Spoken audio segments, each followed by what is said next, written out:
Hey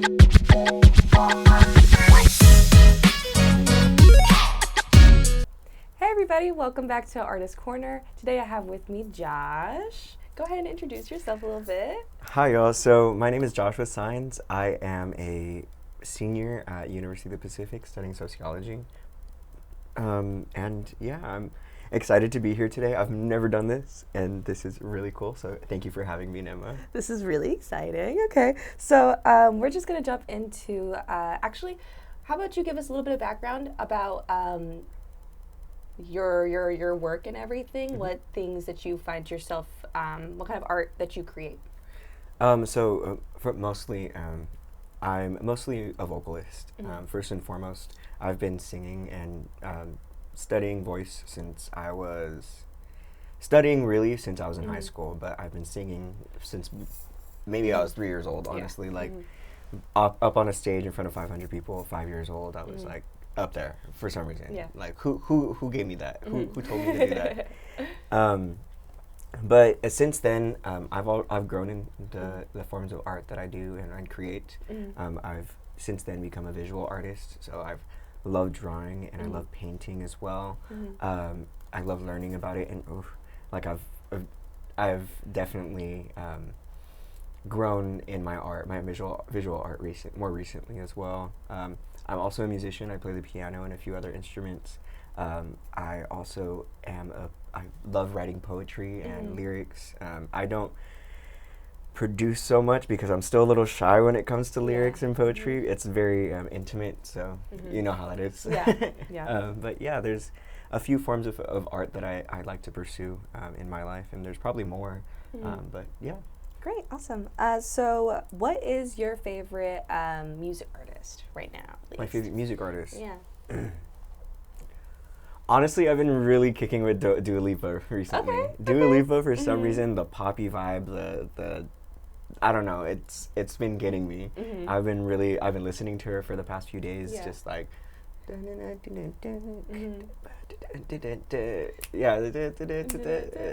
that poppy vibe has been on my mind, just to keep my mood uplifted, I think. Yeah. And going into this season of life. But I've been on a hyper pop thing myself lately. Yeah, for sure. And like mixes and everything. But yeah, it's just that time of the year. It's summer. It's like that's just like exactly. It makes sense. So how long have you been like making music, or how long have you been, well, you said that since you were 3 years old, but do you want to like maybe expand on that a little bit more? Yeah, I can elaborate. So when I mean 3, I mean like the first time I was put up on stage, I was at church, and it was during a Christmas special. And I was maybe about 3 years old. I remember when they asked me to do it. They walked into my brother's like Bible class. Walked in. There's like, anybody want to sing a Christmas special for Christmas, the Christmas service? And I like jumped up, raised my hand, and I wasn't supposed to be in the class. She was asking people that were maybe like 2 or 3 years older than I am if they wanted to do it. And I was like 3 years old. Hey, jump in. So she pulled me aside. I learned the song, and a cappella in front of 500 people, I sang at 3 years old. Wow. And then since then, I got so passionate about it. I started singing in choir at church growing up, and consistently started learning about the voice and how to use it and your technique, and then also training my ear in different styles of music as well. And then honestly, when it comes to visual art has always been a passion of mine, especially when I started getting into like middle school. My cousin Kayla, she's a beautiful visual artist. I don't know how she does it, but I always looked up to her for how she created her art, and I always thought it was so beautiful. So following her footsteps as the youngest cousin, and her being the oldest, and following in her footsteps, I started creating visual art and playing music. And honestly, what was the question? How long have you been making music? I'm making music? Yeah. Oh yeah, making music for myself. Just recently, I would say like my own music, my own like lyrics and sound and everything. It's only been about maybe 2 years in which I've been making music of my own. Yeah. Though like it takes a lot of knowledge and experience to even get to that point. And since I've met people this year in the past year that like have experience making music now, it's been a little easier. Like like my friend Z, whose song just dropped today, Z Campbell. Shameless drop, honestly. Yeah, Shameless no, plug shameless, right shameless. there. Yeah, let's drop Go it. listen to Yeah. Zalika Campbell on I don't know, Apple Music or Spotify. I think it's on Spotify. Try believe. Spotify. Yeah, yeah. We might leave it here. So yeah. Yeah. Yeah, awesome. And yeah, so it's been a journey when it comes to making music, but it's getting there. Yeah, that's great. That's great. And so along that same vein, then, what is your favorite genre of music? I really love jazz. I would say jazz is my favorite. I think it's so intricate and interesting as well. You can sit there and really pick it apart and listen to the really intricate details of it, but then you can also just have it in the background playing as you're having a nice calm conversation with a friend, you know, having a cup of coffee. And it's something that you could either get up and dance to, or you could sit and listen and chill. Other than that, maybe like gospel or theater music as well, just because of the belting that you know. Awesome, great. So so you have a certain type of style, I've noticed, that you bring to all of your different work and everything. What kind of ice cream flavor would it be? This is a hard question. Yeah, I know. The real question. The real question. What kind of ice cream flavor would my art be? I would really I like to display honesty and kind of realism in my art. Honestly, I would say like either like a chocolate or a vanilla. Maybe not vanilla, because I'm not vanilla. Maybe a swirl? A tuxedo. I think tuxedo, like a tuxedo, a chocolate. Yeah. I think that's it. I think it's very like honest, very classy, kind of just like straightforward. I do really want to like display realism in my art and in my music. Be honest about the things that I'm going through as well as the things we're going through collectively. When I write, it's really just to inspire and to bring a sense of joy into somebody's life, or a sense of maybe just an emotion that they need to feel. And sometimes just an emotion I need to feel. If I need to feel sad for a little bit and let out those tears, then I'm going to turn to music or write music that emulates that and is honest about what that feeling is. And so I would say, yeah, like a chocolate, because I feel like it's just an honest, like you're going to get a chocolate, you're going to, you know what to expect, you know? Yeah. Great. Awesome. And so do you see music as more of well, we kind of answered that, but we'll still ask the question anyways, because I feel like you'll still have a good response to this. Do you see music as more of an emotional outlet or as a vessel for social change? That is such a good question. Cooked. She really did cook on these. She did cook. She cooked Alyssa, if you're watching this, you cooked. Wow, I think it's both for me. It definitely is both for me.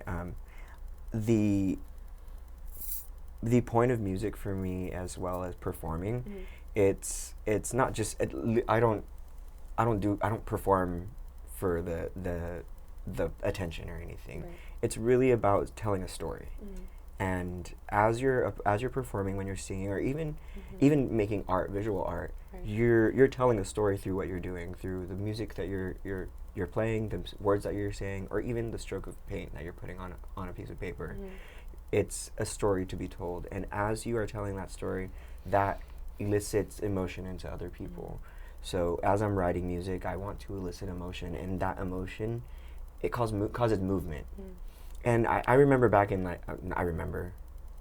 I'm not that old. I was going to say I remember back in the 60s. Yeah, because I was alive in the 60s. Right, you were. But you look great. Thank you. You know, it's just drinking lots of water, eating your veggies. No, but back in the 60s, it was a very big to use music as a catalyst for social change. And I think in this time and now, in which many young people are starting to change their mindsets about how we want to live, about how we want our society to function. I think music, especially right now, can be a catalyst for that.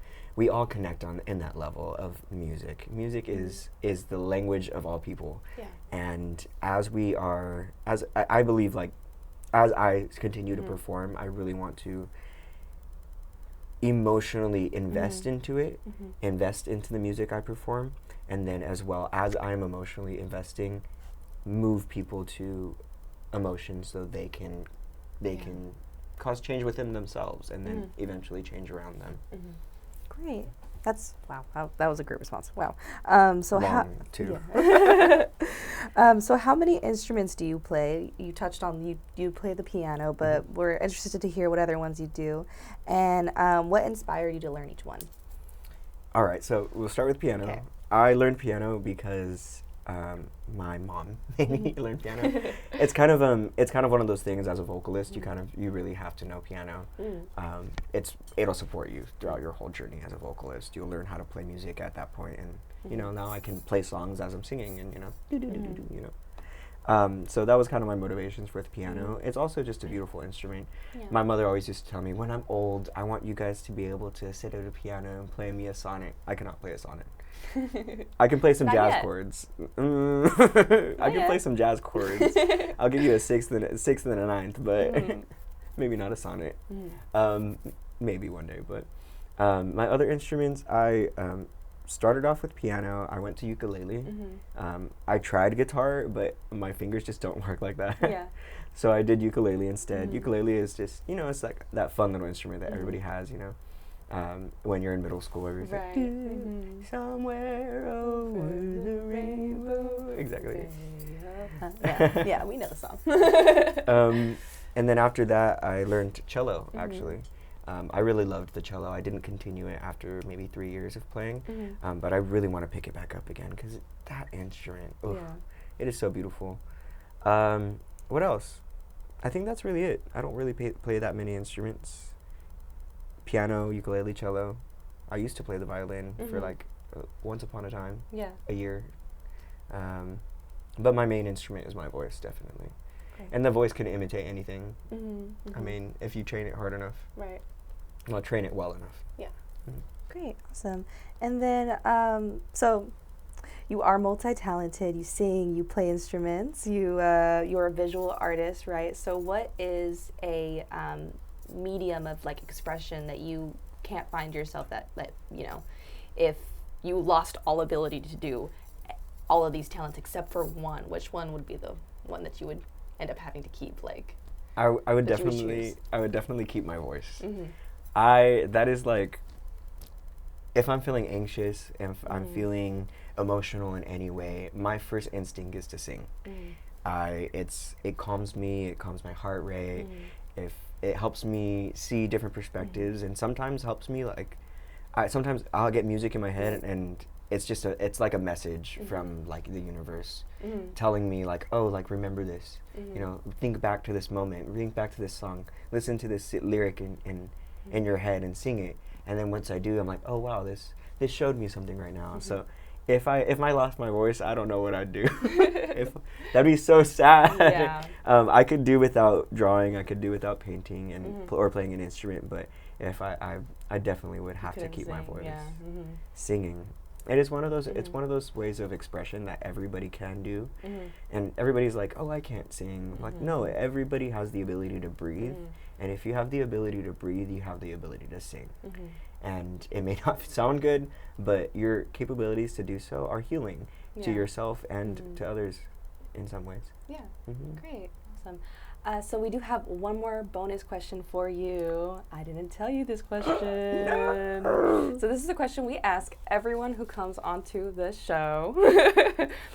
It's a funny little, silly little thing I started. We have a lot of squirrels on campus. We have a lot of squirrels on campus. And what I like to ask people is that if there were like to be like a squirrel like uprising, in theory, right? How many squirrels at a time, at once, right? Would you be able to like take on? Yeah. How many can you scrap with? Honestly, squirrels are kind of. Ooh, I would feel their like paws on my skin and just like. That's giving me anxiety. Freak, man. Very like. I would say like 20 maybe.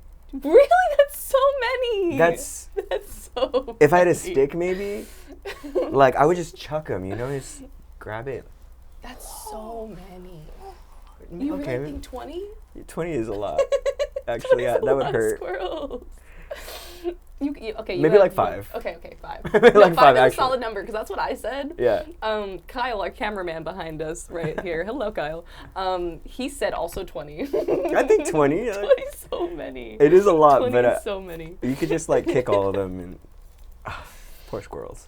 Poor squirrels. No, yeah. I mean, we mean no harm at all to these squirrels. This is just in a scenario where they attack you first. Right, there's an right, uprising. Right, and you were able to decide how many attack you. Yeah. You know. I'll take 20 of you over here. Yeah, You over guys. here, yeah. All right, well, thank you so much for joining us. I don't know why I'm looking at you. Thank you so much for joining us. And thank you so much for joining and us. thank you so much for joining us. We will see you next time. This was Artist Corner.